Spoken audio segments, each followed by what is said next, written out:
तो आज हम लोग उस साइकोलॉजिकल फ्रेमवर्क को समझने वाले हैं जिसका इस्तेमाल सीआईए एजेंट्स करते हैं किसी का भी भरोसा जीतने के लिए और उनसे उनके गहरे से गहरे राज उगलवाने के लिए। चलिए एक सवाल से शुरुआत करते हैं। ये सुनने में तो बहुत सीधा साधा लगता है, लेकिन जासूसी की दुनिया के हिसाब से देखें तो इसका जवाब हमारी सोच से कहीं ज्यादा कॉम्प्लेक्स है। इसका जवाब है 3। हाँ, 3। तो चलिए अब जरा इसमें और गहराई से उतरते हैं और इन 3 जिंदगियों के राज को समझते हैं। अब ये सिर्फ कहने की बात नहीं है, ये एक प्रॉपर मॉडल है जिसे इंटेलिजेंस अधिकारी इंसानी बर्ताव को समझने और यहाँ तक कि उसे बदलने के लिए भी इस्तेमाल करते हैं।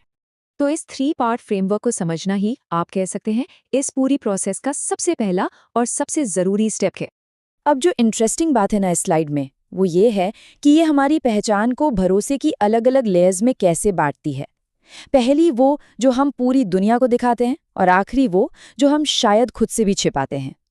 देखिए, सीक्रेट्स कभी भी पब्लिक लाइफ में तो कोई शेयर करेगा नहीं, तो एक एजेंट का मिशन यही होता है कि वो इन परतों को एक एक करके हटाए और उस सीक्रेट कोर तक पहुंचे। तो फिर सवाल ये उठता है कि ये पहली और सबसे मुश्किल छलांग, इसे लगाया कैसे जाए।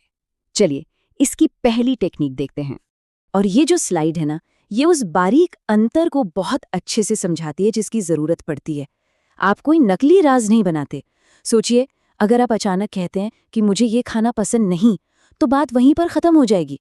लेकिन अगर आप अपनी एक छोटी सी असली कमजोरी की एक खिड़की खोलते हैं ना, तो ये सामने वाले को भी अपनी प्राइवेट दुनिया में झांकने का एक तरह से न्योता देता है। मतलब अपनी अंदर की दुनिया का एक छोटा सा कंट्रोल्ड हिस्सा दिखाकर आप सामने वाले के लिए भी ऐसा करना सेफ बना देते हैं, आसान बना देते हैं। अच्छा, तो एक बार जब आप किसी की प्राइवेट लाइफ में एंटर कर जाते हैं, तो सबसे सेफ यानी सीक्रेट लेयर तक पहुंचने के लिए एक खास बातचीत की टेक्निक यूज की जाती है। ये एक बहुत ही पावरफुल लेकिन एकदम बेसिक टेक्निक है। सुनने वाले को ऐसा लगता है कि आप उससे दिल से जुड़ रहे हैं, लेकिन असल में ये एक स्ट्रक्चर्ड तरीका है बातचीत करने का। तो ध्यान से देखिए, ये है वो 6 स्टेप्स। ये एक नॉर्मल सी बातचीत को इंफॉर्मेशन निकालने के एक पावरफुल टूल में बदल देते हैं, क्योंकि इसका पूरा फोकस सामने वाले पर होता है। हाँ, सुनने में शायद थोड़ा ज्यादा लगे, पर इसे बार बार दोहराने से ये आपकी आदत में आ जाता है। और इसका साइकोलॉजिकल इम्पैक्ट बहुत गहरा होता है। ये सामने वाले को इतना वैलिडेटेड, इतना खास महसूस कराता है कि वो खुद ब खुद अपनी सबसे गहरी बातें भी शेयर करने लगता है। पर सवाल ये है कि ये तरीका आखिर हर बार काम करता क्यों है? इसका जवाब छिपा है बातचीत की पावर को लेकर हमारी एक बहुत बड़ी गलतफहमी में। तो किसी भी बातचीत में असली पावर होती किसके पास है? क्या उस इंसान के पास जो सबसे ज्यादा बोल रहा है, जो पूरी महफिल में छाया हुआ है? अक्सर हमें यही लगता है ना, कि जो बातचीत पर हावी है, कंट्रोल भी उसी के हाथ में है। लेकिन अपनी फीलिंग्स पर भरोसा मत कीजिए। असल में जो इंसान सवाल पूछ रहा होता है, कंट्रोल उसी के पास होता है। तो सबसे जरूरी बात यही है, सवाल पूछने वाला ही बातचीत की दिशा तय करता है, भले ही वो सबसे कम क्यों ना बोले। असली पावर उसी के पास होती है। और देखिए, ये सिर्फ जासूसों के लिए नहीं है। इन प्रिंसिपल्स का इस्तेमाल हमारी रोजमर्रा की दुनिया में, खासकर बिजनेस में, बहुत ही असरदार तरीके से किया जा सकता है।